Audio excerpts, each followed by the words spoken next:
In July 1999, Big Finish released their first Doctor Who audio drama, The Sirens of Time, starring Peter Davison, Colin Baker, Sylvester McCoy, reprising their roles from the television series of the 5th, 6th, and 7th Doctors, respectively. This was the beginning of a range of audio dramas starring these doctors who, over the coming months, years, and decades, would be joined by companions, new and old. In January 2001, Paul McGann joined the range, returning to the role of the 8th Doctor, alongside new companion and Edwardian adventuress Charlie Pollard, played by India Fisher. As more Doctor Who ranges began, this original series became known as the monthly or main range before finally being officially designated the monthly adventures by Big Finish. One of these new ranges, meanwhile, was the 8th Doctor Adventures, which began in January 2007, seeing Paul McGann spin off into his own series for hour-long new series-style stories, complete with a brand new contemporary companion, Lucy Bleeding Miller, played by Sheridan Smith. While he would still have the occasional story in the monthly range, it was now predominantly becoming the range of the 5th, 6th, and 7th Doctors, even more so when Tom Baker finally joined Big Finish in 2012, diving straight into his own 4th Doctor Adventures range and bypassing the monthly range altogether. Another change came in January 2009 with the introduction of the trilogy format. Now each Doctor would have a trio of stories in the range with one set of companions before handing the baton over to the new Doctor, with occasional special releases mixed in. This format would remain in place until pretty much the end of the range. As more and more Doctors got their own ranges at Big Finish, it was becoming somewhat strange that they had 3 Doctors sharing a range. This and the sheer number of releases was creating a bit of a barrier to entry for potential new listeners, and so the decision was taken to spin each Doctor off into their own range of box sets starting in 2022. On the 16th of March 2021, the final monthly adventure was released, The End of the Beginning. And now, 3 years later, we take a look back at all 275 releases as we rank them in our biggest tier list yet. So, Sirens of Time. How do you feel about this one, Ben? I think we've said it for quite a few of the 2022 box sets. It's very much proof of concept. I think it's testing the water. It's probably what way do you want to start the main range with having a multi-Doctor story? So I think If you've it's the got best 3 way. Doctors willing and ready to go into studio, might as well throw them together. Yeah. Have you listened to this one? I haven't. There's going to be quite a few of these early on that it's either just you or we're sticking in the bottom tier of not heards. Right. Yeah. So This is one's all on me. you. Yeah, This is all me. you. Right. Yeah. I'm gonna go. It's kind of middle of the road. It's proof of concept. There's enough there. There we have it. How about Phantasmagoria? By Mark Gatiss, I think that's a little bit better. I like the sort of You're improving, Harry. exactly. But I think the story that allows Big Finish to sort of really flex their muscles is Whispers of Terror, where you've got a creature made of sound. I think again it's pretty much the same level. And then we have Land of the Dead. Part 1, I remember it being really good. But after that, I think probably avoid. I think. That's fair. I'll try and get through this as quick as possible because there's a lot to get through. We've got a lot to go. Fearmonger. I think that's a great story, great political story. It's very much a 3rd Doctor and Joe Grant story with a 7th Doctor and Ace. Really good. Again, we have the Marrying Conspiracy. Again, banger, introduces us to Evelyn Smythe. Big Finish's first original companion. Yeah, and what a companion she is. Really... It's also sort of the beginning of Big Finish's project with the 6th Doctor, I suppose. Just rehabilitate his public image in a way amongst fandom. Because, perhaps unfairly, there was a lot of animosity towards his Doctor at the time. And particularly the more brasher nature of the character on TV. And so this was the beginning of softening him and also making it more to Colin's liking, really. Becoming the Doctor that Colin really wanted to play and wanted his Doctor to be and grow into. This was like completing that arc that sort of began on TV, but because his era was cut short, didn't quite get the chance to reach that. Yeah. Genocide Machine, the first Dalek Big Finish Mm. story, and I think that it's a great one. And with Cheeky Josh Planet Nez, Supreme on the cover. yeah, you've got Josh Nair's wonderful animation, so you can listen to that. So if you want to get into Big Finish and the audio scares you, Yeah. then that'd be a great way to sort of experience that story. Then we've got Red Dawn, which I think is kind of middle of the road. Ice Warriors, Ah. Perry, it's fine, it's fine. And then we have Spectral Lanyon Moore, which I I remember having a good time with it. I remember having a really good time with it, and I love the setting of it. And Sip Doctor and Brigadier. What more can you ask for? Because all these first 50 monthly range you can listen to on Spotify, so you can play along, as it were. And again, this is just our humble opinion. Yeah. They're also all only $2.99 on bigfinish.com as a download. The physical CDs went out of print long ago now. That was happening Yeah, when when we we were first getting. got into it in 2014.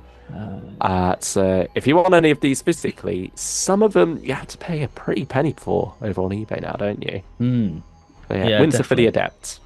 Adept. By Andrew Cartmel, I'm gonna say avoid. Ooh.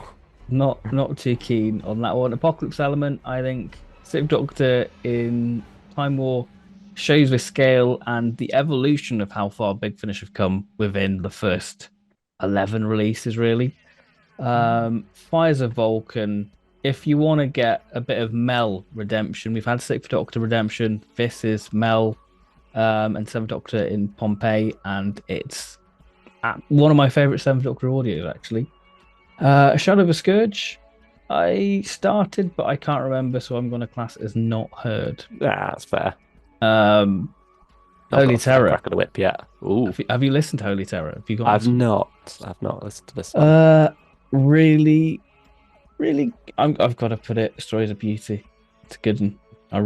I feel like, yeah, so far nothing's cracked the top at the minute. Sixth Doctor's doing pretty well. This one I Yeah. have listened to. Oh, Mutant go on. Phase. Here we go. Wasn't that great though? I'd say, and you will avoid me or daylight robbery. I don't know about you. I see. I revisited this one about a year ago, and I had a good time with it with these mutant wasps. So I want to go. I'll go avoid. Where would you go personally with it? I'll probably go middle. Okay. Yeah, that probably puts us. Oh, Yeah, yeah, about even. yeah. Evens it out. Storm Storm Morning. Morning. Have you listened to this one? I've been meaning to, but no. It came out as a complete free download at one point, didn't it? Big Yeah, Finish last year. freebie, and I've got it. Yeah, ready and waiting. Just not clicked play yet. So I'm gonna say good time. It's got this nice 90s feel to it, very sort of X-Files, and McGann just hits the ground running. Sort of Orion again. I think it's same level. Stones of Venice, I'm gonna say it's kind of middle of the road, and I think Minuet and Hells gets unnecessary hate. I don't say it's a void because it's worth it for McGann and the Brigadier. I mean, I But couldn't risk the pun, or not risk rather, couldn't resist the title pun there of 120 minuets approx in hell yes, for you the can't. bottom tier. Well, Uh, it's a bit longer than that. I think this is one where they've had uh, to really hack it. Because I think part one's like 40 minutes. Lugaroo. Um, I remember starting it, but I never finished it, so I don't really want to judge it. And you will avoid me for just breeding. ooh, it's I, one I've heard good things about, Spry. it's Seventh Doctor does Rings of Akaten. It introduces a villain. What? Hmm. Or Doctor Who fans that you probably know who it is. I mean, it's been out 20 years now. It's the Master. Yeah, Jeffrey Uh, Beavers.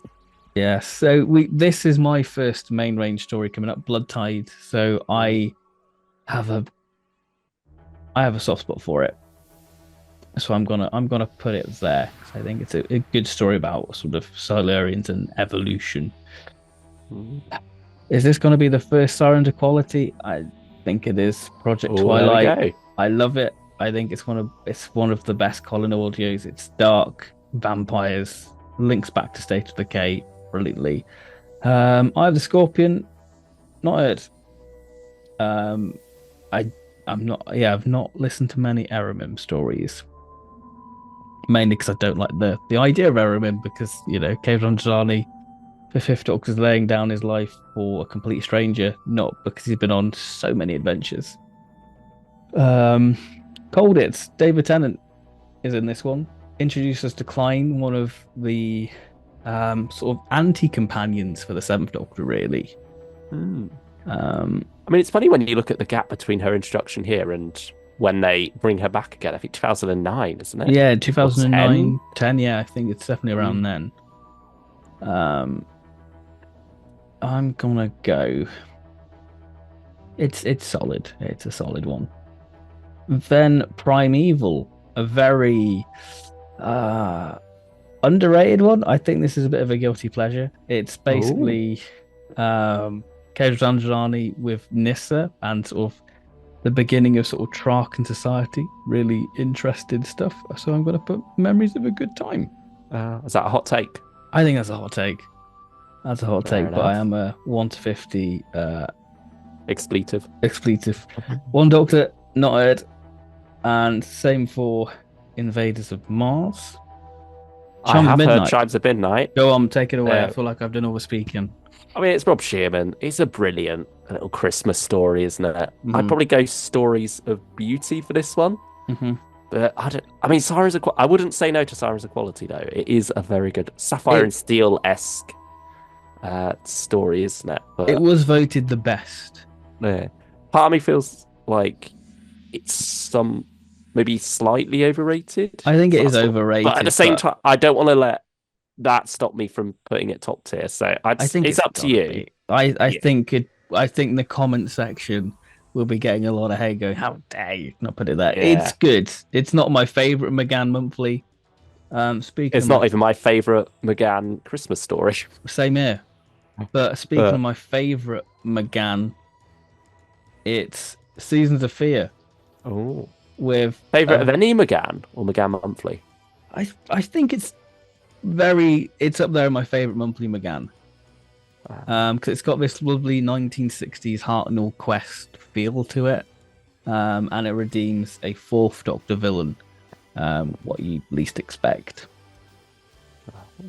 Embrace the Darkness, I remember that being kind of middle of the road, but I enjoyed it. It's got some nice sort of horror visuals within it with eyes. Same for Time of the Daleks, I think.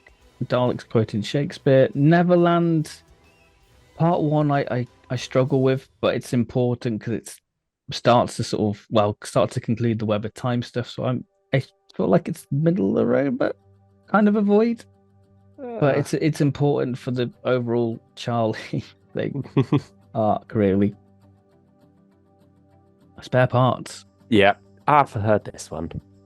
Go on. It's sort of the one that people, particularly when we were getting into Big Finish 2014, it was one people were saying, get this one as your first Big Finish. It's brilliant. It is the genesis of the Cybermen, really, isn't it? Yeah. It's so bloody bleak, but also just such a wonderful tale of woe as well. I prefer it to Chimes, personally. Yeah, I say that too. So I think there's only one place for it. Ish really plays with the Sixth Doctor's sort of love of language and linguistics. I think it's a 7 out of 10. I think it's fine. Rapture, not heard.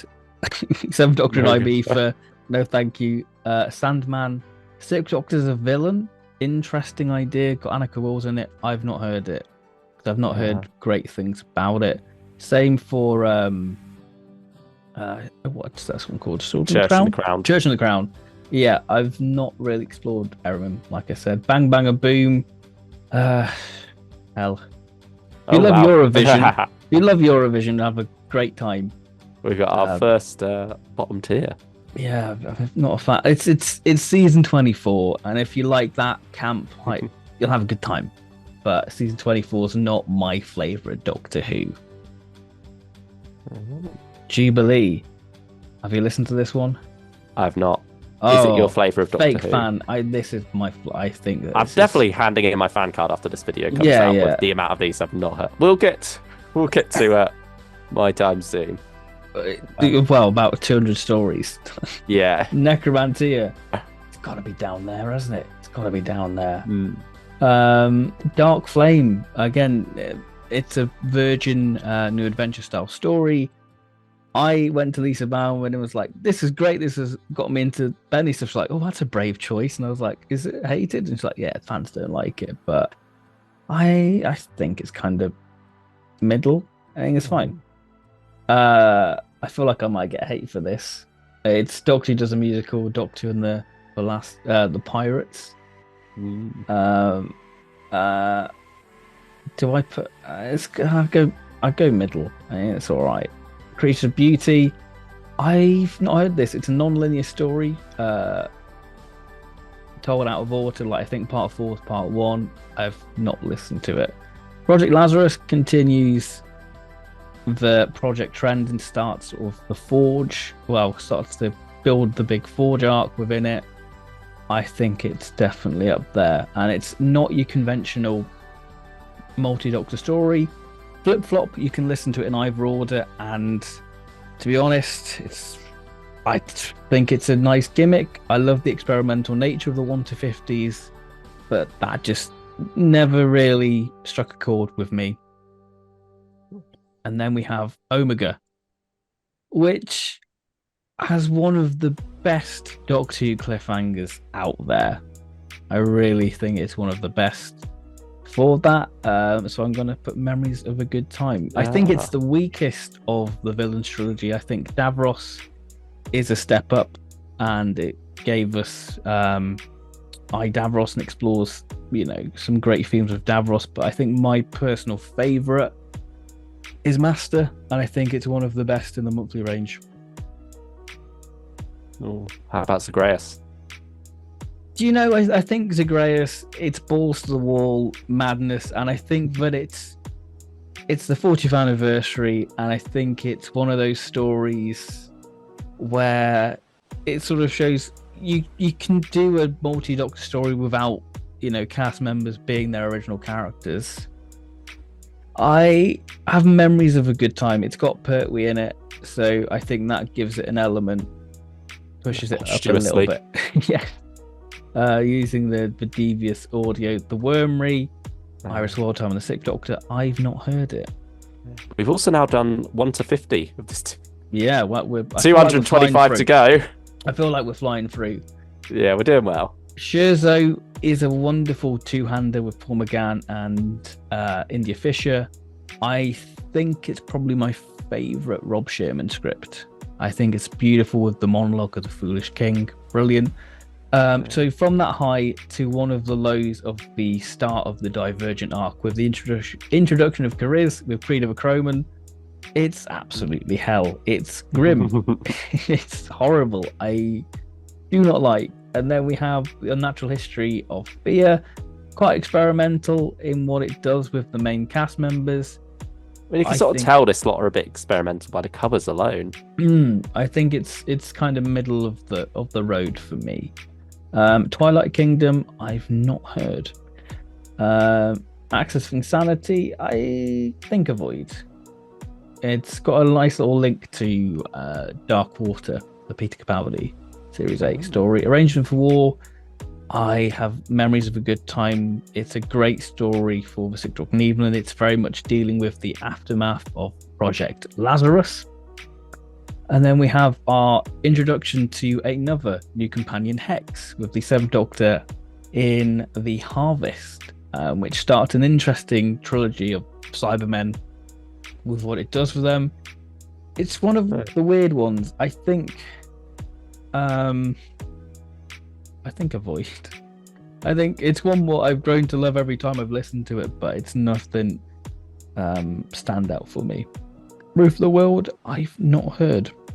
And Medicinal Purposes, I think, yeah, it's solid, it's dark, and yeah, it shows that there's an edge to Big Finish still with this.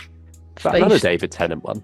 Yeah, playing Daft Jamie. It's Sixth Doctor and Burke and Hare, so it's quite an unpleasant story.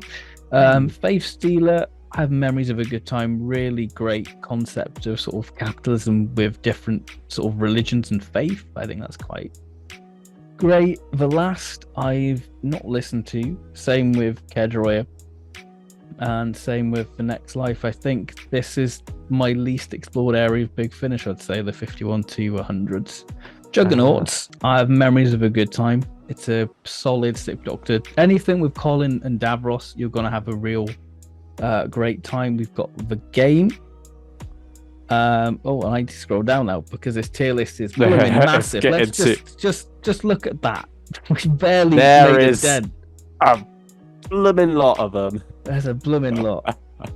So I'm just gonna bang a few of these in here. Dreamtime, I've not listened to. It's meant to be one of the worst. Same with Catch 1782. Freezer Crowd, Unregenerate, I have listened to, and I think it's a bit of a guilty pleasure. So I'm gonna put it in. Sort of, I have memories of a good time. Count on Noisia, I've heard great things about it, but I've not heard it. Terra Firma, one of our friends' favourite stories for McGann, so I feel honoured to put it here. Memories of a good time. I think it's a good story, McGann and Davros. I've not listened to Blood Thicker Than Water. Life 34, it's done as sort of a radio broadcast, perfect for Big Finish. I have never really clicked with it, and I've not listened to it in 10 years, so I'm going to put Avoid, even though it's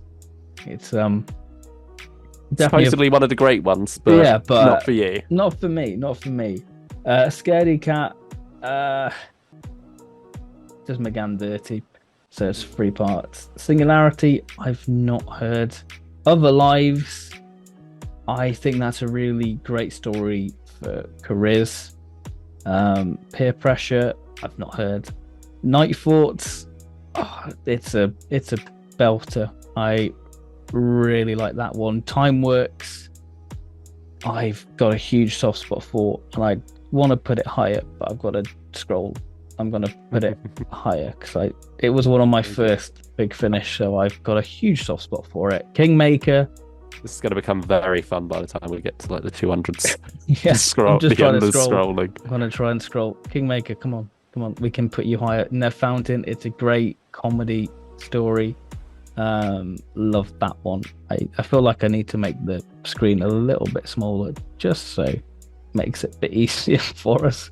Settling, a bit more practical. It's fine. It's kind of middle. Something Inside, again, it's kind of middle. Nowhere Place, not heard. Reds, Daylight Robbery, it's a pretty messed up one. Same with, I feel like this is going to be hot take, The Reaping. I've never really got into it. Does it feel like this is almost Big Finish's edgy phase? Yeah, same of going with The Gathering for the sake of it. Giving like Tegan like a brain tumor and like she's gonna die. So it essentially kills Tegan off that story. But I think Canon sort of ignores it now. Yeah, Memory Lane, I think it's kind of middle of the road. It's all right. No Man's Land, I think I enjoyed it. Year of the Pig, I've not heard. Circular Time, I think this is our first anthology.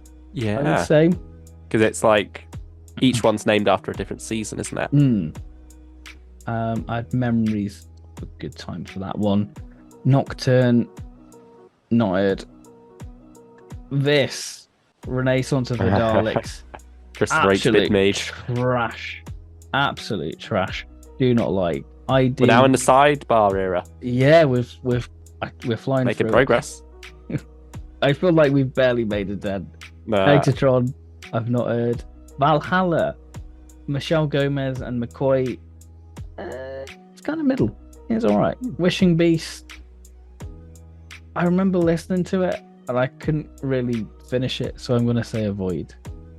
Frozen Time, this is one I wanted to revisit. I think it's middle. I think it's all right from memory. Son of the Dragon, one of the better Fifth Doctor and Erem stories from what I've listened to, so I'm probably gonna put it there.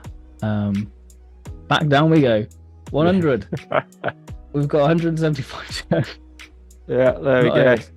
Absolution does careers horrible, so it's robbery. Mind's Eye, I've not listened to.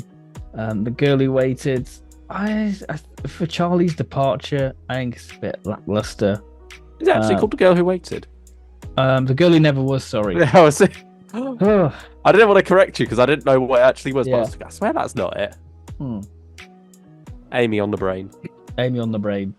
Bride of Paladin. I think it's a fine story for Eremim to go in, so I think it's there. The Condemned. Where should we put this one? Stylish one. Sorry, stylish one. I've not listened to it. He's had time. He's had time to do this.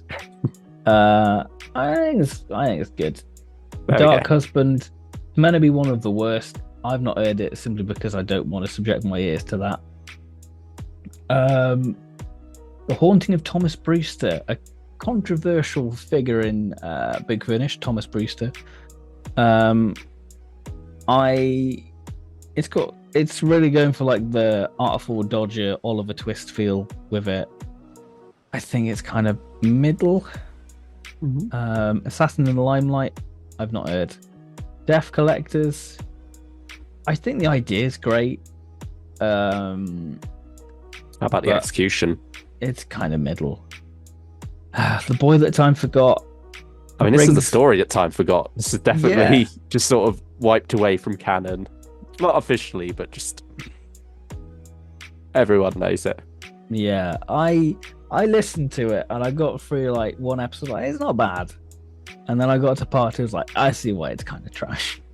So I'm gonna put it in robbery. Doomwood Curse, sorry, I've not done any more Sick Dr. Charlie stories. King of Silver, I think it's a forgotten Seventh Doctor Sideman story. It's a 3-parter. And it's kind of your run-of-the-mill sort of stuff. Time Reef, I've not listened to. Same with Brotherhood of the Daleks. 45. It's a banger of a cover, though. Yeah, really. I think we've had sort of a rocky period for covers as the Sidebar came along, but that one, I think, probably one of the first good Sidebar covers. Yeah. I'd agree. 45, I think. It's the thing with like the anthology releases, you get like really one standout one, which is like the Word Lord, and then the others are kind of forgettable. So I think they're kind of middle of the road for me. If you're wondering why it's called 45, it's because it was released in November 2008, which was Doctor's 45th anniversary. There we go. Raincloud Man, not listened to. But now at the beginning of the trilogies. Judgment of Iskar, I did part 1. And it was alright, but I've not finished it. So again, I'm just for fairness, I'm just going to put it in not heard. And same with the other 2 other Key to Time stories. Magic Mousetrap by Matthew Sweet. He's an acquired taste, Matthew Sweet is as a writer. Has the Seventh Doctor and the Toymaker. It's middle for me. Enemy of the Daleks, I think that's a really solid Dalek story from memory. And Angel of Skutari, again, I had a good time with that one. Company of Friends, McGann anthology with 4 different companions with Benny, Fritz, Izzy, and Mary Shelley. I have memories of a good time with that one. I think it's a solid release. Patient Zero, meant to be a good story, not heard. Same with Paper Cuts, and same with Sixth Doctor Charlie. Please Forgotten Planet. Castle of Fear, it's the 5th Doctor in a very sort of Monty Python style story. It's 5th Doctor and Rutons. I think it's neat. I like it. Eternal Summer, this is a really good story for Peter Davison and Sarah Sutton. I think that this is a really I think the Stockbridge trilogy is a solid one. I think it is a story of beauty. And Plague of the Daleks, I think probably the weakest of the trilogy. I And then it's funny looking at 2009, I think we're in, and seeing how many Dalek stories came out, and like one for each Doctor this year in the main range.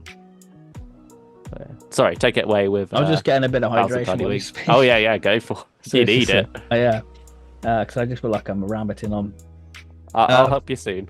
1,000 tiny wings. Reintroduces us to Klein. This is not your atypical base in the siege, and it's a base in the siege with this nice historical element. It's not a middle tier story. I've just got to plop it there. Yeah, because we got to scroll on our journey up, and you know what? I feel tempted to put it there. That's where my gut's saying. You can't argue because you've not listened to it. Survival of the fittest. I'm gonna put Avoid because it's like the Web Planet, and I don't like Web Planet, but it's got a great story with McGann in it. And then we have Architects of History by Steve Lyons with Desolations. This is regarded quite highly by fans. I think it's fine. The Older Jamie trilogy now with the Sixth Doctor. There we go. This is way better than what they did with the Beyond Wall game stuff. I'm just gonna say it. City of Spires. I really enjoyed that one, so I'm gonna put it in Memories of a Good Time. I think that this sort of run of a trilogy is absolutely solid. Same with Wreck of the Titan. And then we have Legend of the Cybermen, where the Cybermen invade the land of fiction and start converting. Brilliant stuff. Cobwebs. We start. I've listened. Oh, you've listened to this one? Yes, I have. Right, I'm gonna have a drink. You talk. Go for it. It is a very good story, I think. Really good. Yeah. Jonathan Morris, isn't it? Yeah. Yeah, doing some interesting little tricks and turns with time, really. It's the beginning of the older Nyssa arc now, because Janet Fielding has properly joined Big Finish at this point. She sort of had a bit of a dipped her toes into the water with that Sideman story earlier that I've forgotten the name. Is it Gathering? Yeah, the Gathering, yeah. Yeah, there we go. But here she is properly, and so they decide to get the old gang back together of Mark Strickson, Peter Davison, Janet Fielding, and Sarah Sutton. But there wasn't really a gap for them to fill with those three in between Mordred Undead and Terminus, where Nyssa left. And so they just decided, you know what, straight after the Black Guardian trilogy, Nyssa comes back many years later, living a life of her own. And this is the beginning of her new set of travels. I'd say Memories of a Good Time. Yeah, I'd agree with that. I agree. Oh, where's it? Didn't think I had it. There we go. Slipped through your fingers. I've not listened to Whispering Forest. Me neither. I have done Cradle to Snake though. I have as well, actually. That's not that we missed the middle part of this trilogy. Yeah, it's interesting that we both skipped that. Yeah, but Cradle to Snake. Memories of a Good Time again? I had a really good time with that. I think the Mara really suits audio with like the surrealist vibe of it. Yeah. It's taking sort of the snake dance approach to the Mara, but getting to do it much more effectively. Yeah, because it's a prequel to Snake Dance, isn't it? Because it's on the same planet, isn't it? Yeah, it's like that original rise of the Mara that destroyed the Sumaran Empire, I believe it was. Yeah, which is always a bit more Earth-like in its technology and such, and so it's very much the Mara using that against the population. Project Destiny now. Again, really solid stuff. So I'm gonna put it again. Memories of a Good Time. Death in a Family. One of the best main range. Don't worry, people who are screaming, go, no, don't put it there. I think it's a apps. You know what? I'm gonna be generous. I'm gonna pop it there. We've not got much up there yet. No, and I feel like it's gonna be filled towards the latter end. Looks at Sunlight Edge. I listened to half of it and I really enjoyed what I heard, but again, I think it's unfair to pop it there. It's an example of you start listening to it and then someone else comes out and like, hey, life gets in the way. Yeah, we need to do a video on this. So it's like, all right, and then you forget about it. You sort of like you wait too long that you can't continue it, but at the same time, you feel like you're repeating yourself if you go back and re-listen to the first half of it. So it just awkwardly gets left behind. Yeah.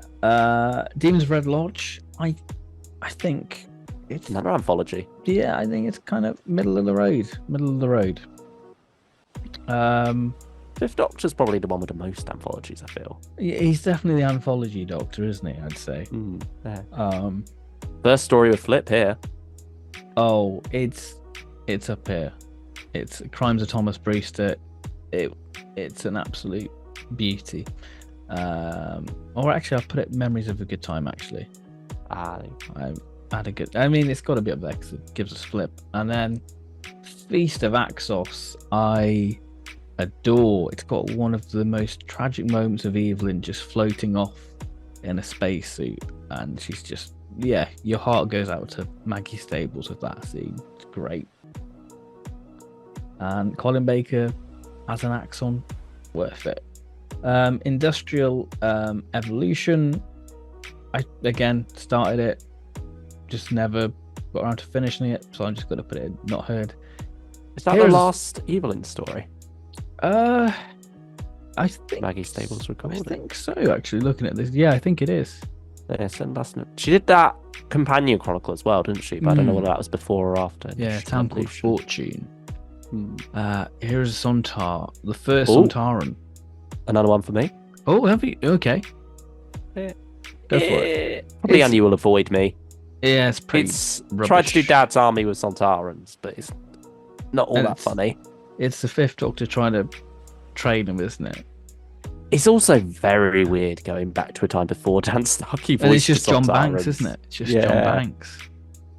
I mean, he does good Sontarans, but it's just a bit of a culture shock at the same time. Yeah. Because he still does do Sontarans now. He does, yeah. We've had him recently. Alongside. But yeah, for whatever I think he's improved Sontarans. Yes. Yeah. Kiss of Death. Not heard. Yeah, I've not heard it either. Oh, no. Rat Trap. I think this is quite a forgotten Fifth Doctor gem, so I'm gonna pop it in Memories of a Good Time. Back down we go. I feel like most of his tier list is just lying back down. Robophobia. Yeah. Have you listened to this one? No, I've not. I probably should, because it is the first story featuring Nicola Walker as Livchenko, who has come on to become quite a big part of Big Finish, hasn't she? Yes. Getting her own spin-off series, The Robots, appearing in many an 8th Doctor box set, appearing in some 9th Doctor audios as well. She's all over the shop. But I've not heard Robophobia.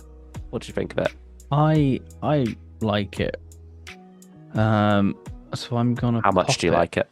That's the question. I put it in good time. Good time. I think it's solid. One of the better robot stories. I've not listened to the actual robot series, but yeah, it's a good Voc robot story.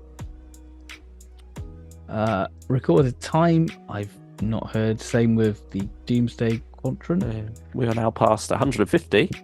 We're more than halfway there. Hey, we're getting there. House of Blue Fire. It's classic 7th Doctor manipulating event, part of the Black and White TARDIS arc. I'm gonna put it middle tier. Silver Turk. Again, one of the early Big Finish stories I listened to. This was my first Big Finish trilogy I got, so a bit of bias comes here, and I feel like it belongs in. A bit higher than that. How high is it going to go? I'm gonna pop it there. I think it's fair. Witch from the Well.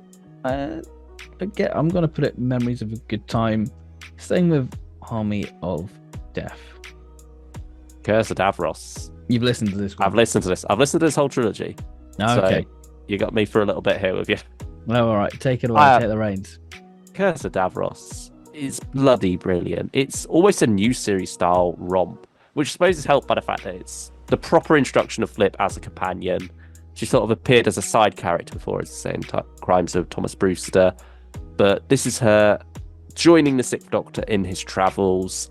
You're going back to the Battle of Waterloo, where Davos and the Daleks are getting involved somehow. There's a wonderful twist within this that I just think it's kind of obvious. Somewhat broadcast. Yeah. Like, I don't feel bad for spoiling the fact that there's a twist in it, because you pretty quickly pick up on the fact that something's not right. But nevertheless, it's a brilliant concept. Everything comes together to just make this such a fun listen. I think it's probably second to top tier. I cannot remember what it was called because it's not on the screen. You can't see it. It's too big. Right, let's make the journey. Here we go. Right, here we go. Stories of Beauty. Yeah, it is a story of beauty. As is the Fourth Wall, I think. See, I started this one. I never finished it, so this is all of you. Yeah, I really enjoy this one. I think it's John Dorney's first, or at least his first full cast one. I think his first was a companion chronicle, Solitaire. But yeah, I bloody really enjoyed this one. So, Memories of More than a good time with it. Yeah. So Stories of Beauty for that, would you say? Yeah, Stories of Beauty. Yeah, fab. Right back down. We're an aisle since this one. Yeah. Listened to this one quite recently, actually, because I remember the first listen really loving the first half of this story. Parts 1 and 2 set off in an isolated location up in Scotland where the colonists from Nerva have established Nerva City now, but they're trying to establish colonies beyond that and really get back in touch with planet Earth. But the Wirren have other ideas. There's a lot of talk about the transmats within this one. It goes into quite a bit of detail with those. And there's a very creepy scene involving Flip out on this frozen lake. It is brilliant. And re-listen to it still sent chills down my spine. I think it actually holds up until part 3 now. Okay. So it's slightly improved. That's but good. Part 4, it's certainly lost itself still, sadly for me. I mean, I love the family drama that's caught up in this as well. I think that's something that's quite different and quite interesting to have mixed in there. And Flip's approach to that is also rather lovely. But yeah, it's also well worked into the story. It's not just family drama for the sake of something to add out the plot. It is very much part of the main story. It's connected to Wirren. So I'd probably say I want to go middle tier or Memories of a Good Time, because I do think it's got some such strong moments that it feels wrong to put it too low. But at the same time, I know that they don't quite pay off in the final part. So how about, where would you put it? See, again, like you, I think the first episode worked at its strongest, and the visual of flipping the little glider going over the frozen lake, that's pretty cool. I'd probably want to put it, looking at that list. You're the one with more of the baseline on this, aren't you? Yeah. But you know which stories you think it would be better at than or worse than. I think, it's got to be up there. I think Memories of a Good Time. Emerald Tiger. Back to older Nissa now. Where Nissa gets her youthful appearance back. I started listening to it this year. Just never finished it. So I'll put it. And same with Jupiter Conjunction. I started listening to it, just didn't finish it. Butcher of Brisbane. Alan's Wind Triangle prequel. Yeah, this is where we get to see Magnus Grill at his height. I think it's a bit fan servicey, but I had a good time with it. And a good story. Is it a bit too much into the origins of things and sort of joining few too many dots? Yeah, it's basically here's Mr. Sin. This is what happens. So it's pretty much every reference you get in Talons, you get there. Protect and Survive meant to be brilliant. I've just not heard it. Same with Black and White, but I have heard Gods and Monsters, the rematch. Me too. Of Seventh Doctor and Fenric. No. Quite a epic story, isn't it? Like, it's certainly got quite the scale to it. Throws you right in, mainly because it's at the end of a long Hex arc, the Black and White TARDIS arc. But I feel like you can get away with it. Yeah, I feel like it worked for me. Like, I didn't feel entirely lost with it at the same time. But yeah, probably would have got a bit more out of it had I heard that. But I'd probably say Memories of a Good Time. Yeah, I'd want to go a little bit higher because I think for me this is what I imagine the Sixth Doctor, the Last Day to be. Yeah, it very much has that quality to it. It is this epic finale. I feel like I want to put there. Yeah, but it's story's beauty. Go for it. Why not? Burning Prince. This starts an interesting trilogy of sort of based on like a planet and like a kingdom. Our first multi-Doctor trilogy, unless you count the Cyberman one that's slightly split up. Yeah, I think this is a really good Fifth Doctor story. I think that this is might be bold to say, I think that this is a 9 out of 10 for me, this story. So I think it's got to be Stories of Beauty. Ooh. Akron Pulse by Rick Briggs. It's kind of middle of the road. Same with Shadow Heart with Vienna, I would say. Thousand and One Nights. We're back to Fifth Doctor anthology. I'm gonna put it in Memories of a Good Time. Wrong Doctors now. Yeah, this is one that will be getting its own review very shortly, as it's sort of a throwback we're doing to tie into the Quinn dilemma, celebrating 40 years of the Sixth Doctor. So re-listened to this recently. I had quite a good time with it. I'd probably say it is a Memories of a Good Time. Okay. I can't argue with that. It's the Sixth Doctor just after Trial of a Time Lord meeting the later Sixth Doctor from The Big Blue Finish, really. Yeah, the one Colin wanted to be versus the one Colin was on TV. And so you get to see how much he's changed, all the brashness coming up against him. Yeah, it's a lot of fun there. You get 2 males as well. So, yeah. Spaceport Fear, not listened to. How about you? I have, and I didn't like it. Oh. So, I'll pop it there.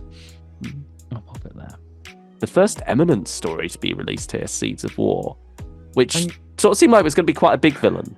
Yeah. But then faded away pretty quickly as well. And you know what? It kind of sucks. Ooh. I don't like it. I think avoid, personally. So it's the worst of the Eminence stories? No, because I think there's some Dark Eyes free stuff that belongs there. Eldred Must Die. I know not people don't like this one, but I like it, so I'm gonna put it in Memories of a Good Time. Same with Lady of Mercia, great little historical one. You can really picture that being done in the 80s. And then Prisoners of Fate. If you like Pursuit of the Nightjar, this is another sort of character retrospective for the Fifth Doctor, with sort of the origin of the first TARDIS and it being a villain. So I'm going to put it in Memories of a Good Time. I think it's a solid whole trilogy. Story. Good yeah, really good trilogy in my eyes. Persuasion, quite a diverse trilogy with Will Arrowsmith. It's interesting that male Big Finish companions are kind of take or leave it, really, like Thomas Brewster, Cariz for many people. But I think that this story really gets the later Seventh Doctor because he's ready to wrap up and regenerate within this, because he's scared that the man he becomes won't be able to deal with some of these gods. So I'm going to put it in Memories of a Good Time. I really like that one. A Starlight Robbery. There's only one tier list for this. Daylight Aptly Robbery. named, was it? Oh. Yes. Yeah, it has Scoundrel in it, and yeah, I'm not a huge fan. Daleks Among Us, it's kind of middle. It's all right. Fanfare for the Common Men, we've both listened to. Well, we've listened to all three of these because it's for 1963. We got our own video out on this trilogy as well. So if you want more in-depth thoughts on this one, check there. But Fanfare for the Common Men, Fifth Doctor meeting the Beatles, but not the Beatles, and very much having a look back at Beatlemania, and it's a wonderful timey-wimey story. I'd probably say Memories of a Good Time, but I think you might want to go higher. No, I'd agree with that. Okay. I'd agree. I think it's a solid story. I think it's a good Davo. The Space Race now. So looking at the other side of the Iron Curtain here, with the Sixth Doctor and Perry landing in the Soviet Union. They're not within Russia itself, but they're going to the Cosmodrome where Russia are launching their cosmonauts, isn't it? They call them. Yeah. But something else is coming back down. They're pretending to be KGB agents as well. It's quite a bit of fun to be had with this. It sort of has a darker streak to it, but it's also doing something a little bit silly and ridiculous at the same time, but taking it very seriously, so it works very well. I'd say it is another Memories of a Good Time. Yeah, I'd say it makes you want to, look after your pets. Give them get a bit of love, because you don't know if it's going to backfire on you. Assassination games. I'd probably say another Memories of a Good Time. Well, I see. I didn't click with this one as much. How much less did you not click with it? Would middle tier be a good compromise? I'd say so. I think it's a bit heavy. It's a bit of a dense story, I think. This one. There we go. Afterlife. End of 2013. Yeah. Dealing with the aftermath of Gods and Monsters. I think that this one, again, it's a really solid one. I bet people panic going, no, it shouldn't be that low. It's going higher. I'm going to put it. Good time. I think it's a solid story. I think it's our favourite tier at the moment. Either that or not heard. Yeah. But I feel like we've heard most of these coming up now. So it'll balance. Yeah, we're getting there. Yeah, it's a great Seventh Doctor moment. That one is Afterlife. Antidote to Oblivion.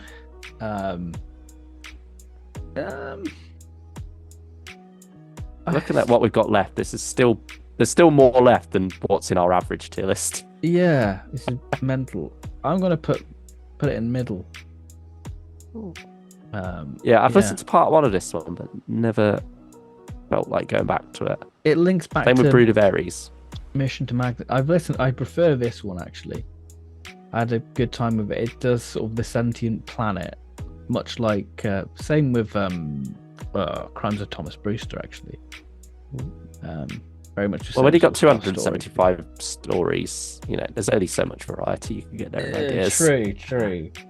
Scavenger. I've not listened to this one. I've not listened to this one.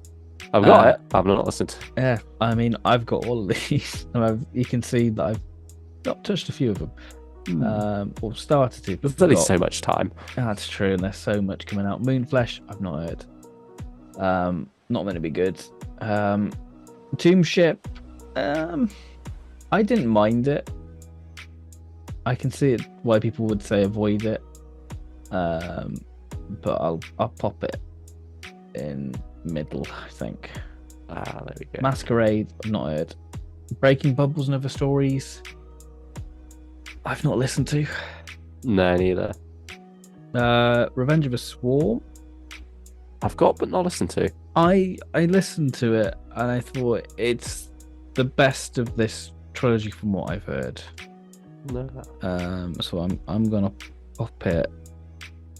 It's 7 out of 10. So yeah, I think it's middle. for me, really. Yeah, we're now on the run up to release number 200 as well, which was sort of like Big Finish's soft reboot of the monthly range to try and encourage new listeners to hop on with We Are the Daleks in particular.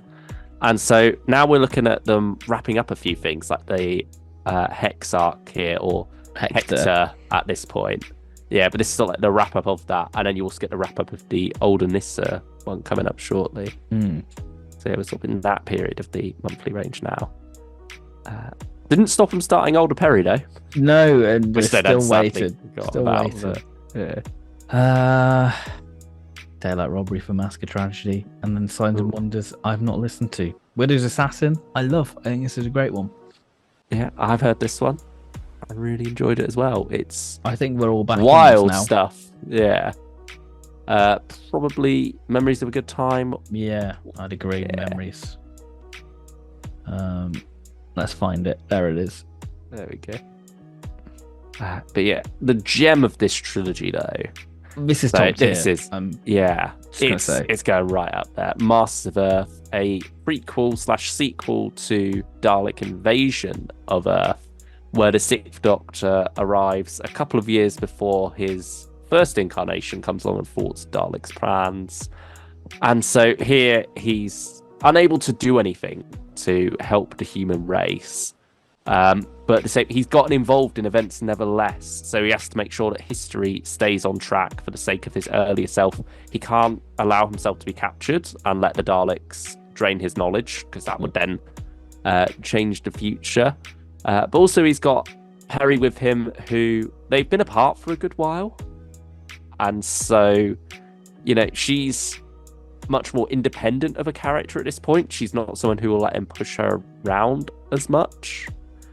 And that presents a very interesting moral dilemma here as the two go head in what they should do.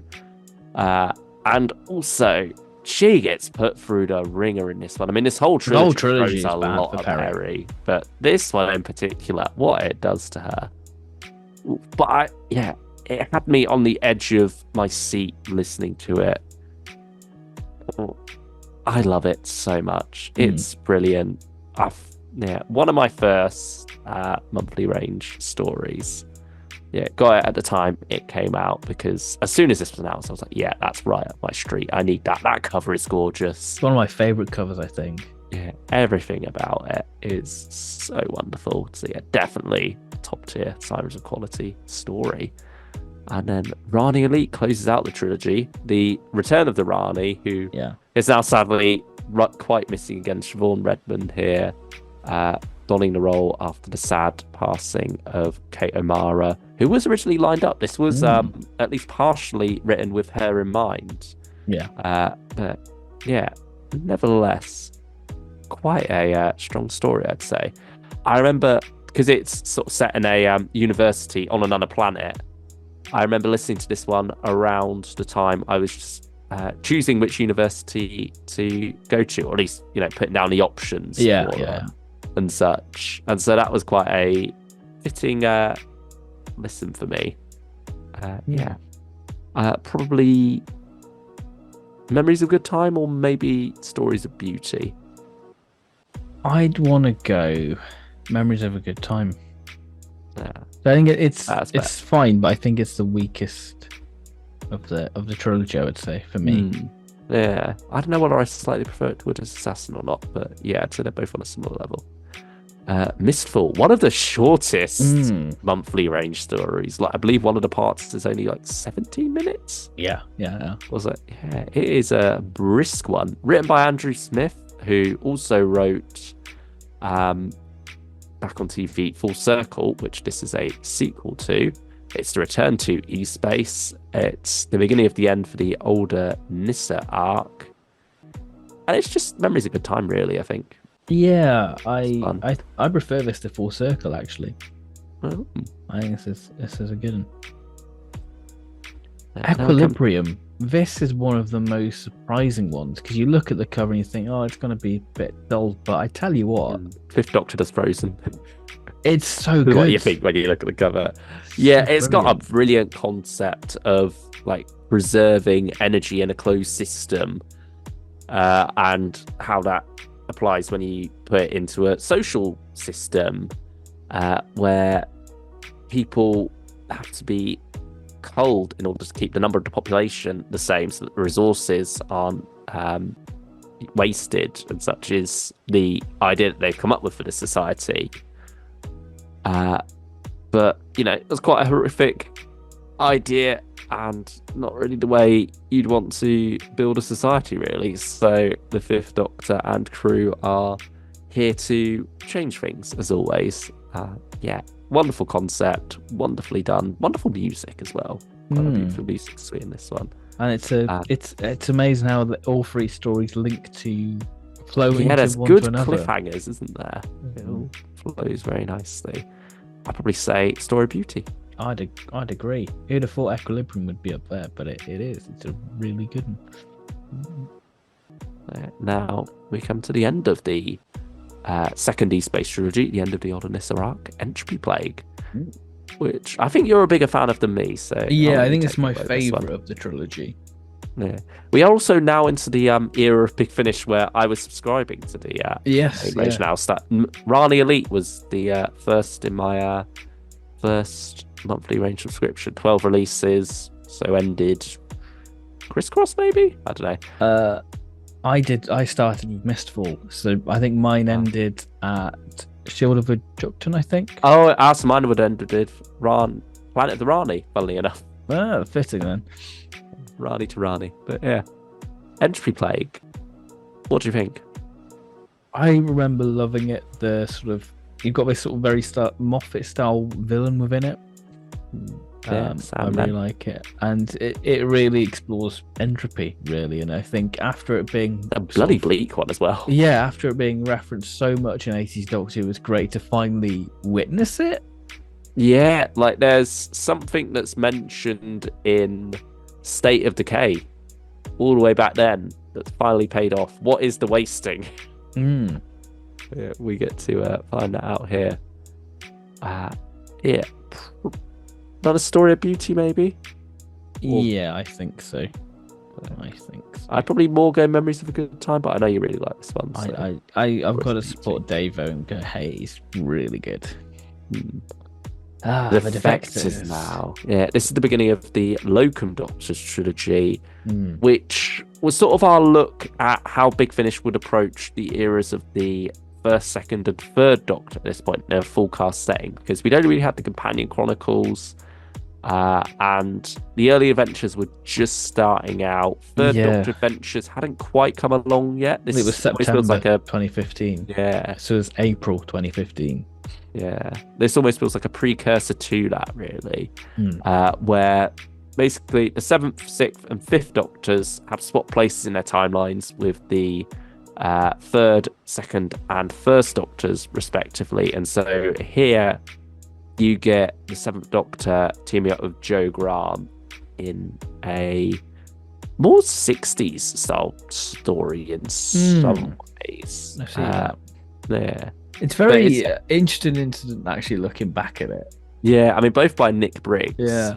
Both in a remote seaside setting with strange goings on, people acting weird. Very Quatermass 2. Definitely getting some inspiration out of that.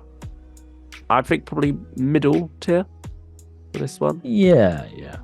I think it's funny when you look back and see just how much Big Finish's approach to the 3rd Doctor era has adapted and changed, following just how much recasting, particularly the recasting of the Brigadier with John Coleshaw, opened it up wonderfully for them. So, yeah, I think it's a funny one to look back on. Yeah, it's certainly from a bygone era. Somewhat less so with Last of the Cybermen, I think, because the 2nd Doctor era had been a bit more opened up by the early adventures. Yeah, but I'm not the biggest fan of this one. I like this one. Ooh. How much do you like? I like it because of Lanky. Lanky's great, but Lanky's brilliant. It sort of does feel a bit fan Lanky. Goes a bit over the top. It's Evil of the Daleks of Cybermen, isn't it, really? But I don't like Evil of the Daleks. That's your issue. There's a lot.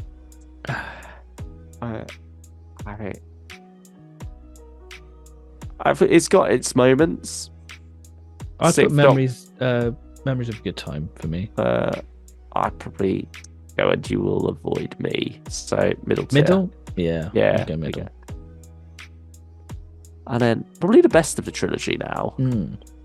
But sadly, the one that gets to utilize its premise the least is The Secret History, because it's not only got to do a First Doctor style story with Vicky and Stephen, but with the Fifth Doctor thrown in, it's also got to wrap up this trilogy and explain what's going on here and who's behind the Doctor switching places in his timeline. And I think those two are sort of at odds, sadly. It does sort of ruin almost the... Not quite pure historical, because it was never trying to come across as that, but it's certainly got elements of that in there, because that is the First Doctor style story that this is emulating. But yeah, I think it does work quite well. I just think it's a shame that those two elements had to be at odds with each other. Yeah, I'd agree. Probably another Memories of a Good Time. Yeah, I'd agree. Yeah. 200 down. 75 to go. We're nearly there. Thank you if you're still sticking with us on this very long pilgrimage through Big Finish history. Yeah. It's going to be a chunky video. We know that by this point. So if you are enjoying it, please do leave a like. It would be very much appreciated. Let us know your favourite monthly range, your least favourite. And, if we're wrong, it's okay. It's our opinion. Feel free to tell us so in the comments below. It's not there for. But We Are the Daleks now. Bloody brilliant. It's one of the best, isn't it? Yeah. Story of Beauty? Yeah. Because it's a solid romp with Seventh Doctor and Mel back in the 80s. Some Thatcherite Daleks, I suppose. And an interesting way of incorporating a video game into the story as well. Yeah, it's one of those stories that does action particularly well. And good story for Mel. Very good story for Mel. Yeah, it gets to do her computer programmer shtick. The Warehouse, another really good, surprising one. Seventh Doctor as Mel. It's the equilibrium for Seventh Doctor, I'd say. Yeah, I mean, it's sort of taking the Paradise Towers approach of taking a more mundane setting like a tower block, or in this case, a warehouse facility, and throwing them into space, really. I think this is a better Paradise Towers, personally. Yeah. I'd stick this on. I like Paradise Towers, but I think the Warehouse is a stronger one. It has some darker moments with McCoy sprinkled in there as well. So it's very season 24, but an inkling of where he's going, I'd say. Yeah. Memories of a Good Time? I'd probably go Story of Beauty. Yeah, go on. It's not quite as good as We Are the Daleks, but I wouldn't say it's less than We Are the Daleks to the extent that it belongs a tier below. Yeah. Terror of the Tyrants, meanwhile, one I'm not as fond of, but I think you've revisited and appreciate more. I still think it's middle. Yeah, I'd go mid tier. I think it's all right. It's definitely the weakest of that trilogy. Crisscross introduces us to Constance Clark. Yeah, this is very much like we say about the post 200 releases, sort of trying to be a soft relaunch for Big Finish. This serves that purpose by introducing Constance Clark, played by Miranda Raisin, a new companion. World War II setting, Bletchley Park, all those elements come together wonderfully here. I'd probably say Memories of a Good Time. I'd agree with that. I think it's a solid one. I don't know if that's fond memories for Planet of the Rani, though. I think it's a definite step down from both Crisscross and the Rani Elite, where she last appeared. Yeah, I'd agree. I think I've got vague memories of the plot, but it's not one that stands out. Yeah, I wouldn't. Yeah, I'd go middle tier. Yeah. Shield of the Jotun, though, ends the trilogy on a high. Probably my favourite of trilogy, actually. Really, I think Crisscross is my favourite. I'd put it same tier as Crisscross. Okay, we'll do that. We can do that. No problem. Nah. You are the Doctor. And other stories. I mean, You Are the Doctor itself is an interesting choose your destiny style. Decide your destiny, Yeah. That's all I remember. But overall, probably middle. Yeah. Nothing really all that memorable. Maybe You Will Avoid Me, actually. I think once the novelty of the actual Decide Your Destiny, that's fine. Yeah. I'd agree with that. Yeah, I don't think anything particularly stands out in that set, but Waters of Amsterdam. We middle? revisited this, and I definitely enjoyed it on re-listen. Yeah, I enjoyed it more, but I think the rest of the trilogy is far better. But these two, Aquitaine and Peterloo Massacre. I mean, Aquitaine's my baby, Peterloo Massacre is yours, but we both love them equally. Yeah, they're both top tier. Easy. They are both a siren of quality. They are insane. It is incredible how good this is. I'd say it's the real beginning of Davison Renaissance on Big Finish. This was then he became king of the monthly range until its end, really, at this point. Yeah, I'd say so. Yeah, him taking his crown. Yeah, this is him getting it. Yeah, Aquitaine, wonderful sci-fi story set on a ship close to a black hole where time tracks are being jumped and strange goings on are happening. It's quintessential Doctor Who, really. Yeah. A wonderful robot butler called Hargreaves. Peterloo Massacre, meanwhile, pure historical.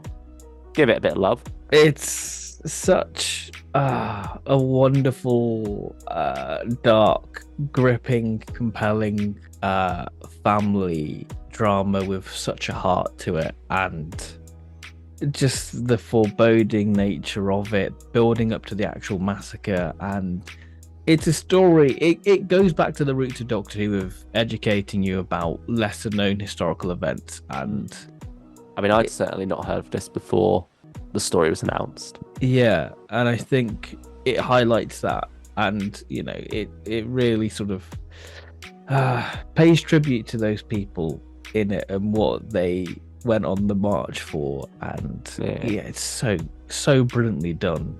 It's a love letter to 60s Doctor Who, but with great sort of modern sensibilities on doing historical.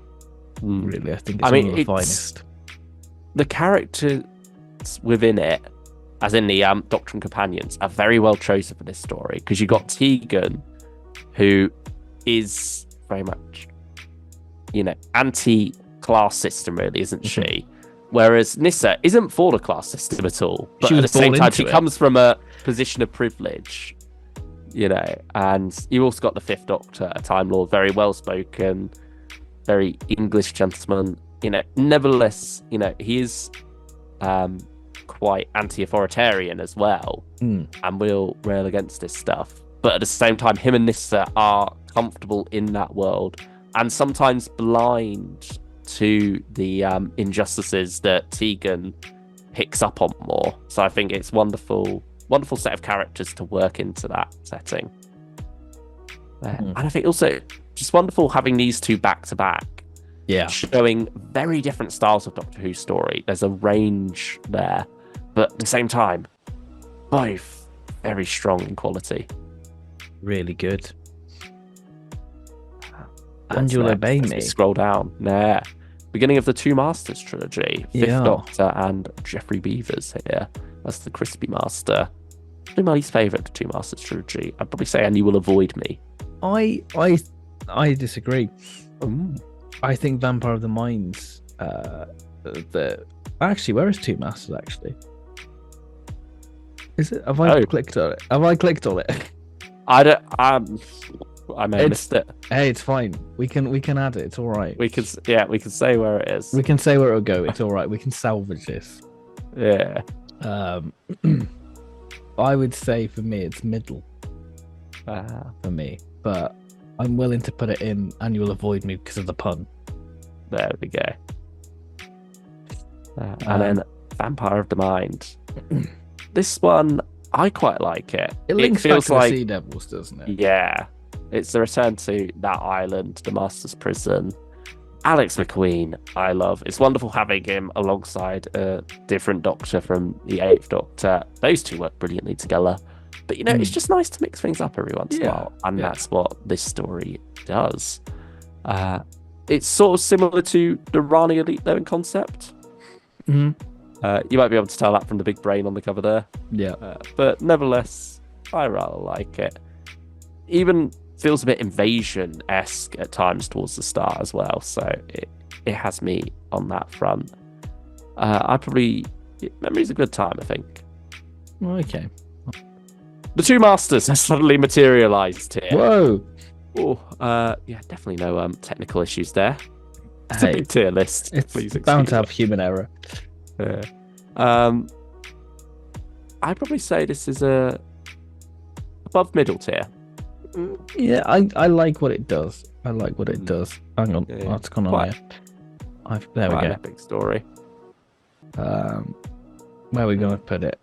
I think Memories of a Good Time. Memories of a Good. Yeah, I'd say Memories of a Good Time. I like it. I mean, it's very interesting the concept behind it, what they're doing with the two Masters, and the implications that has for the rest of the trilogy on the build up to it. That's a lot in retrospect. The Memory Bank and other stories. Or is it very Life of Crime? Strong fifth Doctor. Oh yeah, sorry. I'm jumping the gun. It's there. because we messed up and now they're in the wrong order. But it's like Life of Crime. I don't like it. I'm not a fan. So where are we putting it? Daylight Robbery, I think, because it's not the worst of the worst. Yeah. Fiesta of the Damned. Strongest of the trilogy, but that's not saying much. Yeah. The Return of Mel stuff is quite rough. This is probably the downfall of the Seventh Doctor. Yeah, this is where we start to just turn off. Yeah. Probably middle. Yeah. Up we go to the middle. And finally, for the little out of order chunk, Maker of Demons. I'd probably say Angie will avoid me. Yeah, I'd agree. Memory Bank. It's fine. I'd say pretty strong. Little anthology here. Yeah. Memories of a Good Time. Beauty. Ooh, Memories of a Good Time. You know what? Because I've done a lot. I think it's only fair you get a few placements. There we go. Order of the Daleks is good. Best of a trilogy for me. Oh yeah, definitely. I'd probably say Memories of a Good Time for this one. Yes, I'd agree. Absolute Power Me. I don't know if it's probably a you will avoid. Yeah, there's nothing to write home about. It's just kind of average. It's almost the blandest flavour of Doctor Who story you can imagine. Chibnall.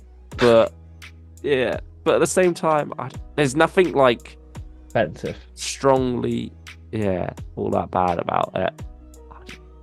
Maybe Daylight Robbery. I don't. That feels right. Quicksilver has its moments. I'd probably say either Andrew will avoid me or the middle. I say avoid. I'm not.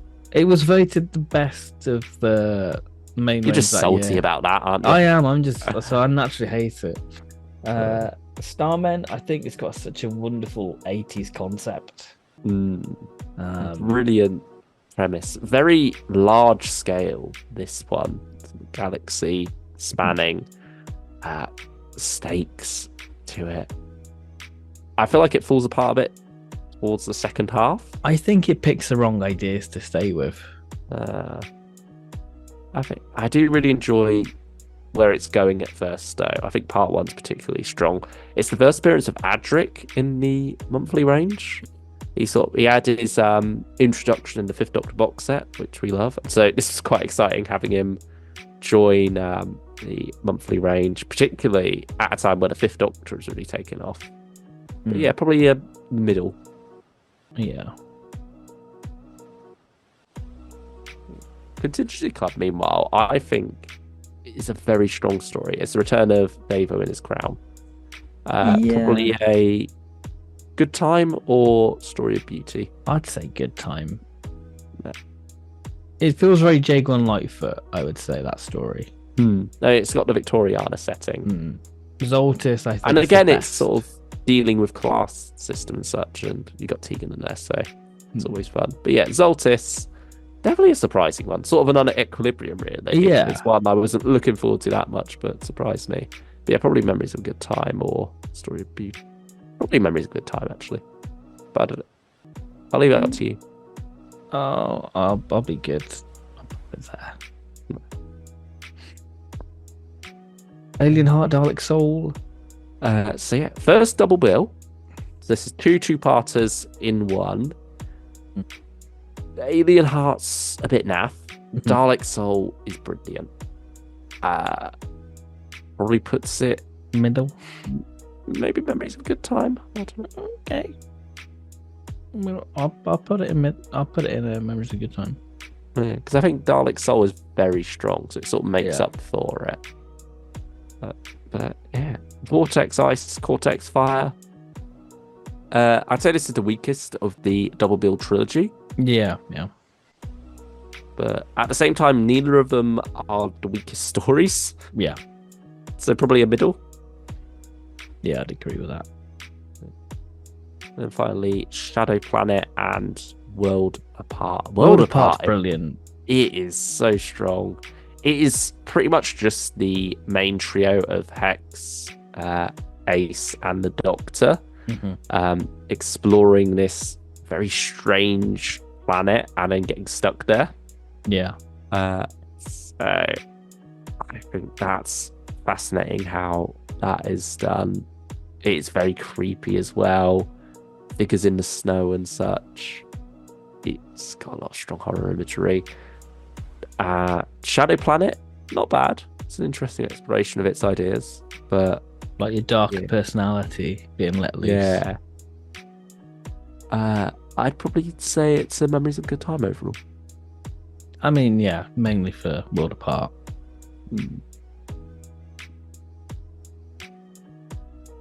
High price of parking.